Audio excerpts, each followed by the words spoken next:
Salut à tous. Aujourd'hui, je vais vous parler des tapis russes. Je sais que c'est un sujet qui passionne de nombreuses personnes, alors j'ai voulu partager avec vous mes connaissances sur ces attractions palpitantes. Je vais vous expliquer comment fonctionnent les tapis russes, quels sont les différents types qui existent et comment les parcs d'attractions conçoivent ces expériences pour vous donner des sensations inoubliables.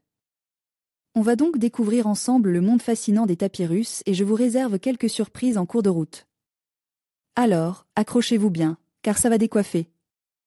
Les tapis russes sont fabriqués en Russie depuis des siècles, les premiers exemples datant du XIIe siècle. Les tapis étaient traditionnellement utilisés pour garder les maisons au chaud en hiver et pour ajouter une touche de couleur et de beauté aux intérieurs. Au XIXe siècle, la production de tapis en Russie a connu un boom, et les tapis sont devenus un produit d'exportation populaire. Aujourd'hui, les tapis russes sont toujours fabriqués à la main et sont réputés pour leur qualité et leur beauté. Les tapis russes sont disponibles dans une large gamme de couleurs, des tons neutres aux couleurs vives. Les couleurs les plus courantes sont le rouge, le bleu, le vert et le jaune. Les tapis sont souvent ornés de motifs traditionnels, tels que des fleurs, des animaux et des motifs géométriques. La ville de Voronezh est réputée pour ses tapis en laine aux couleurs vives. Les tapis de Voronezh sont souvent ornés de motifs floraux et sont connus pour leur durabilité. La ville de Ryazan est réputée pour ses tapis en lin. Les tapis de Ryazan sont plus légers et plus aérés que les tapis en laine et sont souvent ornés de motifs géométriques. Les tapis russes sont connus pour leurs motifs floraux complexes et colores. Ces motifs sont souvent inspirés des fleurs indigènes de Russie, telles que les coquelicots, les bleuets et les marguerites. Les tapis floraux russes sont souvent fabriqués avec de la laine ou de la soie, et ils peuvent être tisses, brodes ou tufts. Les tapis russes sont fabriqués à partir d'une variété de matériaux, notamment la laine, la soie, le coton et le lin.